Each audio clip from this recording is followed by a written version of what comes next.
Wow. All right. And we are recording. Today we're going to be talking about marriage. Relationships are not always easy. And marriage is a pretty consistent relationship that takes a lot of work. And if anybody's telling you otherwise, I just don't even know what planet they're on. That's just me. I know we've got 35 years under our belt and it's been wonderful and hard. So it is what it is. But we've got somebody with us today who I think has a really interesting perspective and some things that might be able to help us all in this area. And even if you're not married, relationship relationships are relationships, and marital relationships are special, but our relationships with other people in our lives are important as well. So even if you're not married, you may be able to glean some things here that might help you with other relationships in your life. So I encourage you to watch and comment and let us know what you think. Uh, Micaiah, right? Yes. Okay. I know. I look at it again and I'm like, I'm still trying to fit an R in there. Would you introduce yourself? Tell us a little bit about yourself and what you're doing? Yeah, I'd be happy to. So, my name is Micaiah Gray, and I am a Christian marriage coach. I take a little more, I came in as a life coach. So, I kind of went through the traditional like life coaching um, avenue where you just like learn it all in a very general sense. So, my training was not marriage specific, but that's where I felt like the Lord led me in like what I was passionate about, what I had personally struggled with. And that's where I saw the biggest impact of applying the tools that I learned in the process of becoming a life coach. So essentially, what happened was I kind of had a ick, you could call it. Like I felt um, a distaste for the coaching world. So I wasn't like planning on becoming a coach. Just to be clear, like that was never in my life plans. Um, and there was this whole journey that the Lord took me on. But he told me to start a podcast, and I was like, okay, well, I've always known I want to like write a book and I like speaking and talking to people. So I was like, okay, that makes sense. So then I was like, okay, about what? And then like went on that whole journey. And then there was this ad and this thing that kept popping up like, oh, come to this boot camp, learn about how to start a podcast. So I'm like, okay, he's trying to tell me something. So I went and I started my podcast, super messy. I didn't have complete clarity. I just started it. I'm like, okay. At that time, I still wasn't even into the marriage niche yet. I was like, okay, well, I'll just help like Christian families because me and my husband came from very dysfunctional families. And, we like came into our marriage with almost this like declaration of like, we're going to be different. Our family's going to be different. We're going to change things. We're not going to repeat the things that happened in our childhood.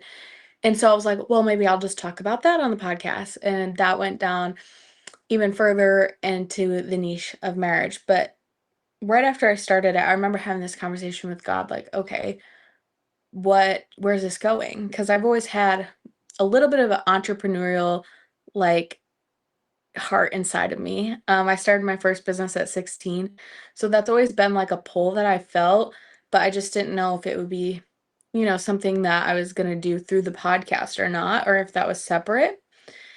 And so I was asking him, like, how does this all connect? And the woman who taught me how to start the podcast taught people to coach through that and to like this is how you make money from the podcast. You sell like your coaching services. And I thought, no way. I will never go down that road. That's not for me. The coaching world, it grosses me out. Like it's just a bunch of creepy, spammy people. I thought it was all also like new age. I didn't realize that there was like a whole sector of Christian coaches. So I was like very like, no, I was certain that was not it. But then it kept popping up in different places. And so I just took it to the Lord. I was like, "Is this what you're trying to say to me?" And we went from like having no income to the point where I was like, "There's no way I can invest anything," to the Lord like perfectly putting me right in the right place to go into a coaching certification program and providing the funds to the point where like I couldn't say it was not from God because it was so crazy the way that he worked it all out. And after I went through that, that was the process. And I went through it while I was still podcasting, still wasn't clear. Eventually I did get like some coaching of my own and got clear, and that's how I went down into the marriage niche and realized that it wasn't really about the whole family. It was more about like the couples making that decision together, being united in that, communicating clearly.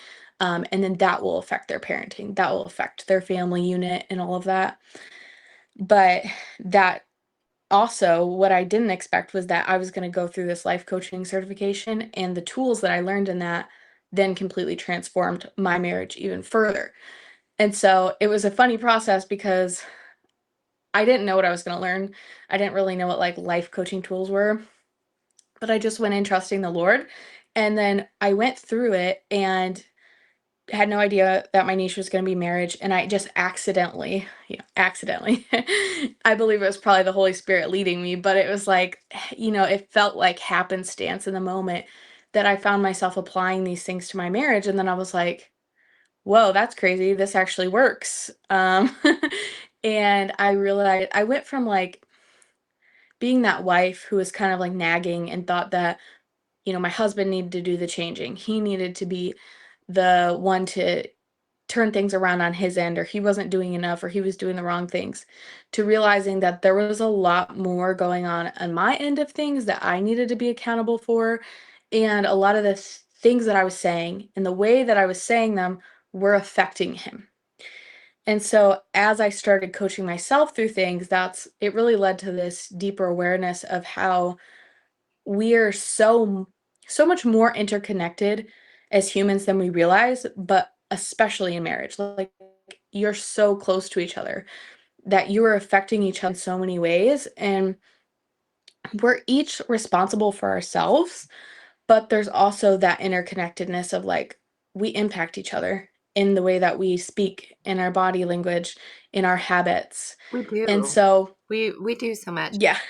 So much of what you're saying absolutely resonates. Because I came from a very dysfunctional situation. And I remember standing in the kitchen one day with Paul, and we had our first two at the time. And I can't remember exactly what was happening, but it was like he was starting to act like one of my grandfathers. and and I was starting to feel pressure on me to start acting like one of my grandmothers. And I'm like, no, we're not going to do this. And I said, this is going to change here. We're not going to carry on these generational issues and stuff. We're going to change this. And we had decided before we got married, before we had children, that we were going to do things different, you know. And his parents were wonderful, wonderful people. But even then, there were things that we did not want to copy, you know. And I'm absolutely certain there are things that our children don't want to copy from us, you know. Hopefully everybody's learning forward, right? But Yeah. making that decision is huge. Saying, we're going to stop the generational stuff and we're going to follow God, and we're going to work on this instead of falling into old habits. Old habits are easy. You know, doing things like mom and dad or grandma and grandpa or whatever, that's an easy way to just fall into things. But it makes life harder later on for everybody involved. And you deciding that as a couple you're going to work on these things yourselves makes the impact on the children. So, I mean, you Yeah. saying that, yeah, we want to work on the children and stuff like that. But I had somebody recently saying she didn't understand in learning, Christian discipleship and stuff in Christian college and things like that. She didn't understand why they were always concentrating on the children and the youth groups and stuff like that. She said, who's ministering to the parents? Not that there aren't like couples Bible studies and stuff like that, but it seems like there's a little bit of a disconnect there. And I think the Christian coaching world is helping with that because I had kind of the same distaste in there for a while. Um, and didn't really, I've followed psychology and stuff, and there's some great Christians out there that have done some great research. But having a life coach myself and helping me work through things I didn't even realize I needed to work through was huge in the way that I communicate with myself, you know, and then the way that I communicate with him and what my expectations are back, you know. So you're just really resonating here. I'm so glad to hear that.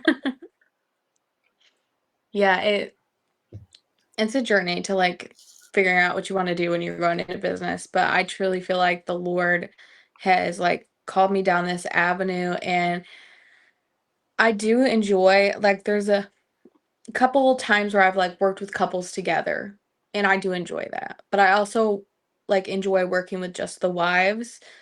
And I feel like depending on where you are kind of depends what you need the most. Like for wives who are really stuck in resentment or they're really struggling to heal some of those things that are going on in them, maybe they're struggling to handle the emotions, like they get so caught up in the emotion then they react out of it and they don't know how to stop doing that.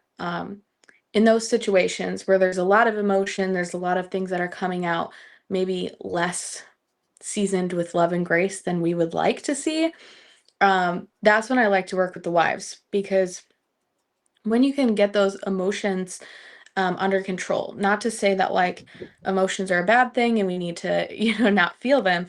It's actually the opposite of that, is that we need to feel them. But our society kind of sends us this message through movies and, culture images and songs and like all of these things, this message that we have to react to our emotions to get them out.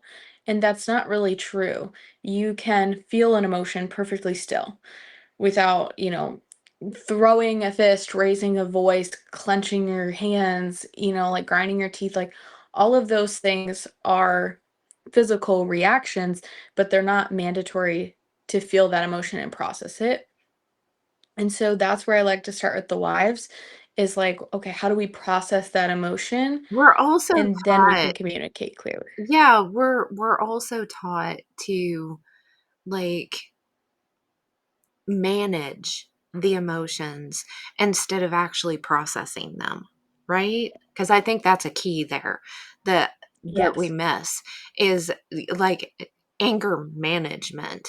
Well, you don't want to manage the anger. You want resolution, right? So you have to process what are the roots behind that anger, what's actually going on in there. And it's like sickness. We need to get the root. We don't need to, if you're constantly doctoring, putting band aids on the symptoms, then you end up with more problems in the long run if you don't get to the roots of what the issue is. And processing helps you do that. Yes, absolutely. Yeah. Because, and gosh, I won't go down this tangent, but I'll give you the short version of the story. Me and my husband both struggled with anger. It was one of the main emotions that we have struggled with personally that came up again and again for us. And this was happened before we ever got together. I think, it probably started in our childhood or teenage years just because we both went through a lot of situations where we didn't have control, and it was like that feeling of trying to take that control back, of like almost becoming like this control freak, trying to, grasp onto every situation. And if you couldn't, then it turned to rage. And so that was an issue we had to deal with in our marriage. And when we got together, my husband had some books and I had a ton of books. We both are like book collectors. We had a lot, but we didn't read them. And my husband had brought in this marriage. No, it was not related to marriage. It wasn't Christian either. His Someone on his side of the family had gifted him a anger management workbook. And he had gone through a little bit of it, never really finished it. And so after I started coaching, I was like, I learned all these tools and I was like, I'm really curious what this says. And so I went and looked at it and it was trash. I mean, just complete garbage.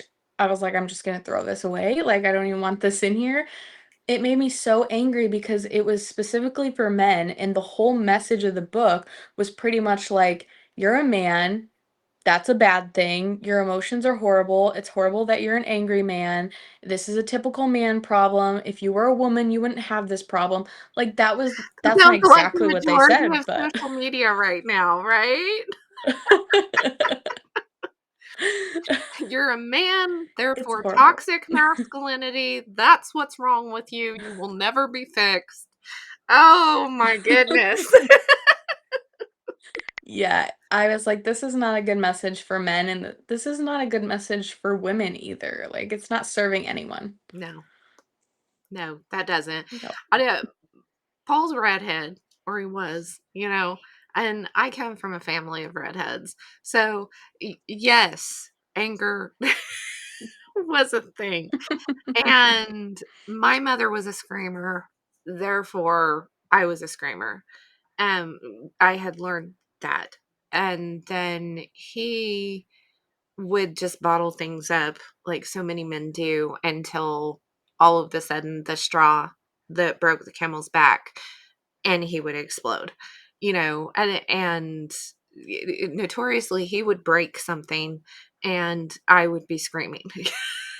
So, and we've been married 35 years now. So one of us gets frustrated about something, drops something, something breaks. The other one is going to start laughing at this point because it's funny now. And I'm glad we're to that point. But at one point I had to really pray because I was struggling so hard trying to let that go, and I'm like, I don't want to be this person. Take it away from me. And I ended up really, really sick. And now, if I yell, it physically hurts me. So he took care of it. Gotta God be got careful it. what you pray for, as they say. Yeah, God has a sense of humor too. I just absolutely believe it. But we it's processing through what is why are you having this helps so much, you know. And the big thing is whenever you're married, when you get married, you're making a commitment. You're not making a commitment to that person. You're making a commitment to God. And if you can get that in perspective and say, okay, my vows, usually the vows say for better or for worse, right? And at some point in time, you're going to run into for worse, because we are all going to have those moments. And for women, we've got a monthly cycle that puts us in the worst state almost every month, right? Where men's cycles are very different. And loving each other through that, because even with the best of parents aren't going to understand everything about you or have the time and the energy to help you process everything. You know, they're trying to manage their own stuff, plus the spouse, plus however many children are involved, right? So, even in the best of circumstances, you're going to have things that you have to process. Everybody's got some baggage. So, yeah, we just need to keep reminding ourselves of that. I think. Yeah.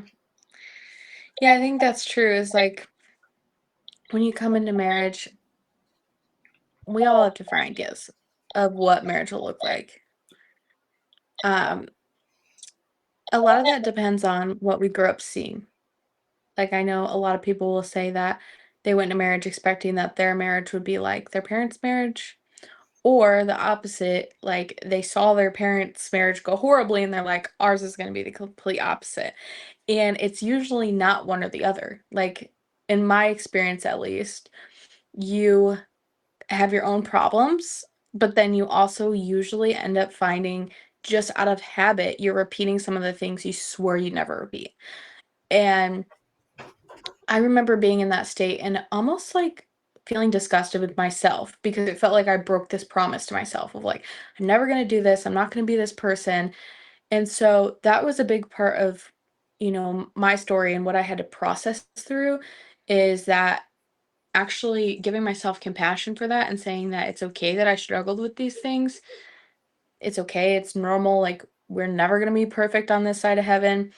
But having the awareness around it to say, okay, this is all actually just data. And that's one of the things that I like to say the most on my podcast and to couples and to myself is that this is all just data, like not to minimize whatever you're going through in that moment, but I think it actually helps you to kind of step out of that emotion for a second and look at it with almost like a scientific perspective and be like, okay, how does this fuel my decision making? How does this fuel my prayers? Because if you get stuck in the emotion of it, it's almost like you go into those survival reflexes of like fight, flight, freeze, fawn, of like, okay, what do I do now? Like, I'm frozen, or I feel like I need to run from this emotion, or like, all these things. Whereas if we step out of that for a second and we go, okay, I got awareness around this thing. I've learned this about myself or about my spouse or about my marriage.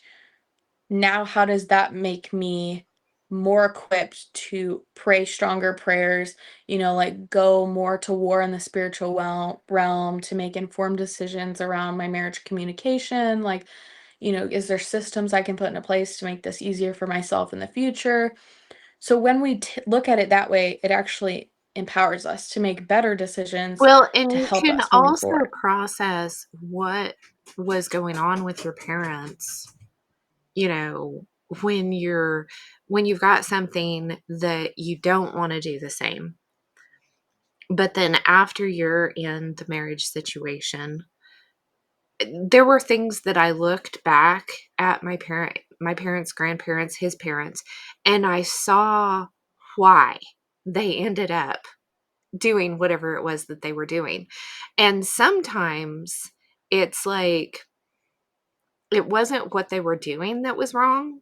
It was something else because there's so many variables in everything that we do, right?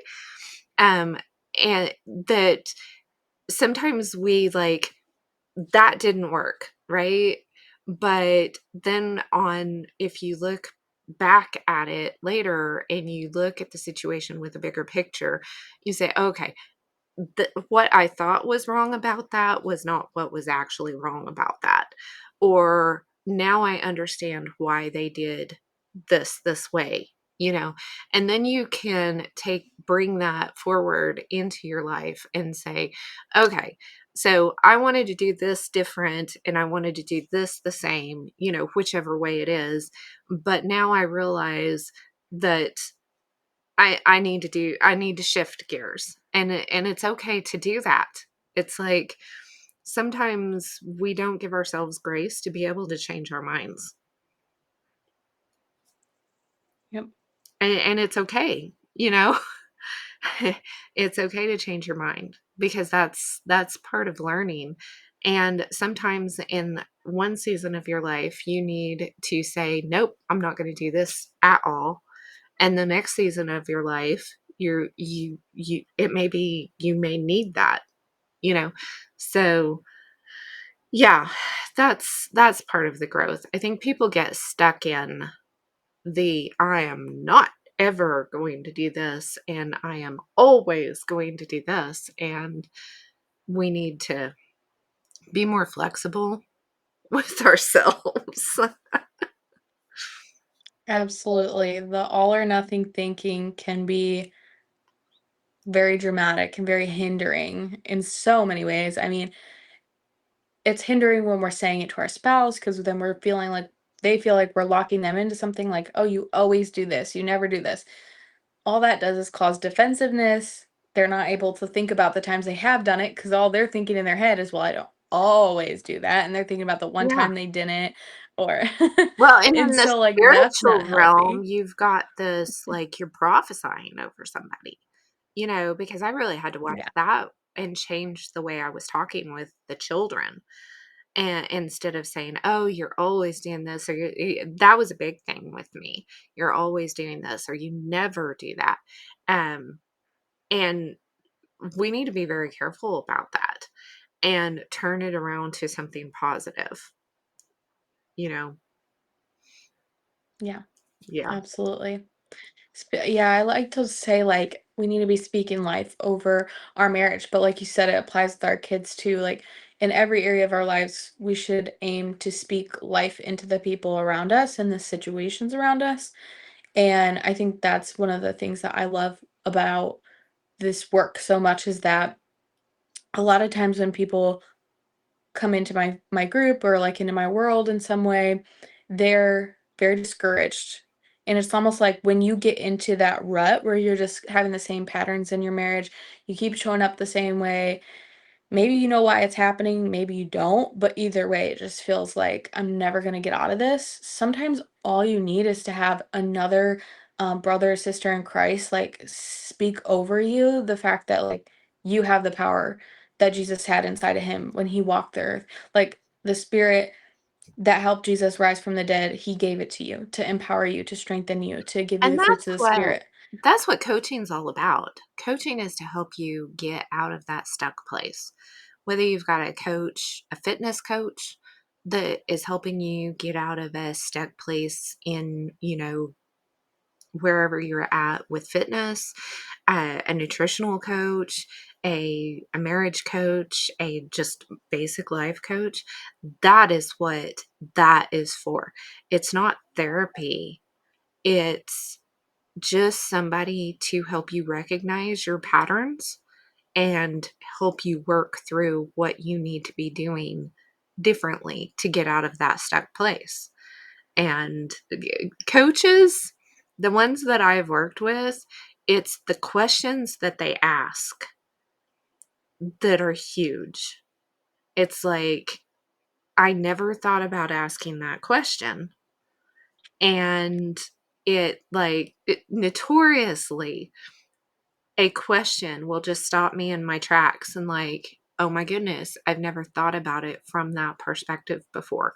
What is even the answer to that question? Yeah, absolutely. Yep, that's the whole goal is like, they say the client should do most of the talking and oftentimes that talking leads to the client solving half of their problems for themselves because, they have a beautiful brain that God gave them and then they also have the Holy Spirit speaking to them.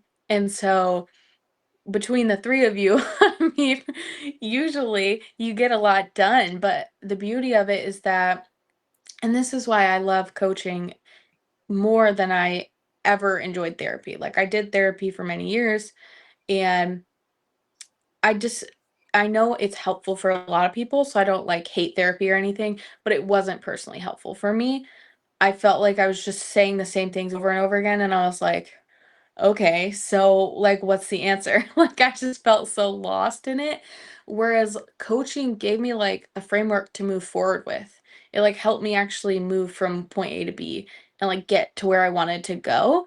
And so that's why I personally love coaching and like even with marriage coaching, it's a little more specific than just the general life coaching, but we're still like moving towards something. A lot of people, they have goals, even if they've never thought about it as like maybe a specific marriage goal. A lot of our goals when we're married are marriage goals because they involve our spouse somehow or it affects both of you. And so it's like taking where you are right now and just what's one step better. And I think that's where a lot of people fail is like they don't have anyone holding them accountable. They don't have anyone cheering them on. And so then they're trying to go from like A to Z and they don't know what all the letters in between are. And then they try to make these drastic changes overnight and it's just not sustainable. And so that's what another beautiful piece of it is, like, you just bite off as much as you can chew, and every little piece adds up to be this big change, but, like, you don't know what's happening because 'cause you're just doing the little thing at a little time, bits at a and time. then you look back and you're That like, "Whoa, my life has changed." Yeah, that is huge because I think as believers, as a matter of fact, I know this. This is just a fact. As believers, we tend to, the church kind of puts on us that if you have enough faith and you pray hard enough, nothing will ever be wrong.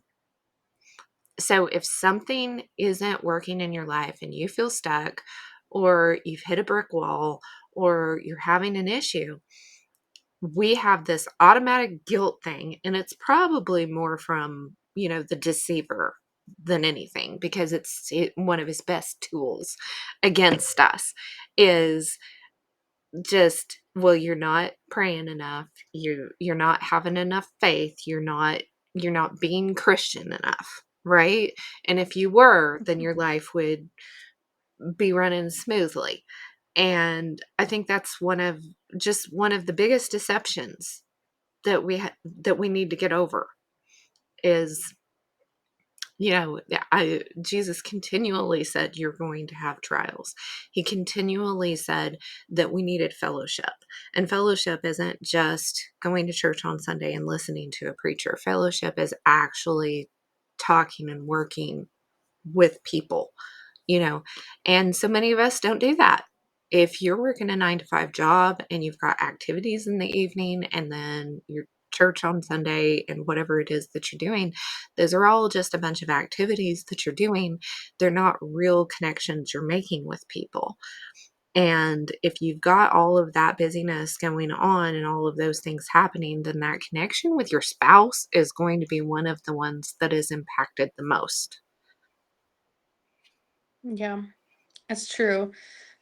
There's a lot of it goes back to, like, people saying that they don't have time, and I think it's really it all goes back to a heart issue if you really wanna go back to the root of it, but, maybe a step or 2 up from that is this issue where people are not stewarding things as well as they maybe should be, and one of those things is our time. Hmm. And so, I've worked with coaches that have specifically helped me, like, with my time management and my schedule and all that, because that's something that the Lord laid on my heart is like, we have to steward this well if we want Him to give us more blessings. Like, if you can't handle, what you have now, then how is He going to bless you with more? And so I think that's an important piece of it. And, we got to make time for things in our marriage. You just have to. And so I have people who will say to me, like, I don't have time for a weekly date night. And I'm just baffled by that personally because I never saw that as like too time consuming, if that makes sense. Like from the beginning of our marriage, we always had a weekly date night, even if we didn't leave the house. And so then I think it also goes back to what do you consider a date night? Because some people only consider it a date night if they go somewhere fancy and they dress up or spend significant amount of money. Whereas like we had to lower our standards because we had no choice. We got married young, we had kids, we had little money. So sometimes for us, date night was like driving around door dashing with our kids asleep in the back, but, like, we were having fun, and it was like, that was an ideal. We've thankfully shifted away from that now, and, like, we do date night at the house a lot, but at least we're doing something. And so for us, date night now, it just means that we're getting out of our usual routine, and it's just the 2 of us. So our kids are here, but they're sleeping, like, and Right. they're in their rooms and we can just play a game and have fun together. And so, there's kind of twofold to that. It's like, are you going to make the time to really connect? Or are you just going to keep saying that you have no time to connect? Or are you going to, maybe it's just lowering your standards around what connecting needs to look like for you. Maybe you just have to be okay with not having to go out all the time to make a night special and doing it at home or something along those lines. Yeah. Yeah. Exactly. Yeah. Date night for us is usually either me going to work with him or him coming to bed early. I time is relative. That's what I always say. Time is relative. And if you're too busy, you probably need to cut some things out. You've probably just got too much on your plate. And that's really hard for people because we're in a society that almost puts your worth on everything that you do. And Yeah. it is, yeah, we need to step away from that. And life gets much more peaceful whenever we do. Well, I have really enjoyed this visit. Um, where can people find you? Yeah. So they can find me on my podcast, United Christian Marriage, and I also have a Facebook group. It's usually linked on my podcast, but I can also give you the link if you want to drop it for them. And I do have a freebie if your listeners are interested in that. It is a PDF guide for wives, so you can just download it. You can use it digitally or print it off, and it will help you essentially shift that dynamic in your marriage. So it's like a three-step process. There's a spiritual aspect to it, and then a communication aspect to it, and then it talks over some marriage habits, and it has parts for you to answer to. So it's not just reading something, but you're actually doing the work. And that way, you can start to see some improvement, which gives you that momentum to keep moving forward. So, Awesome. Awesome. I'll have all of that information in the description.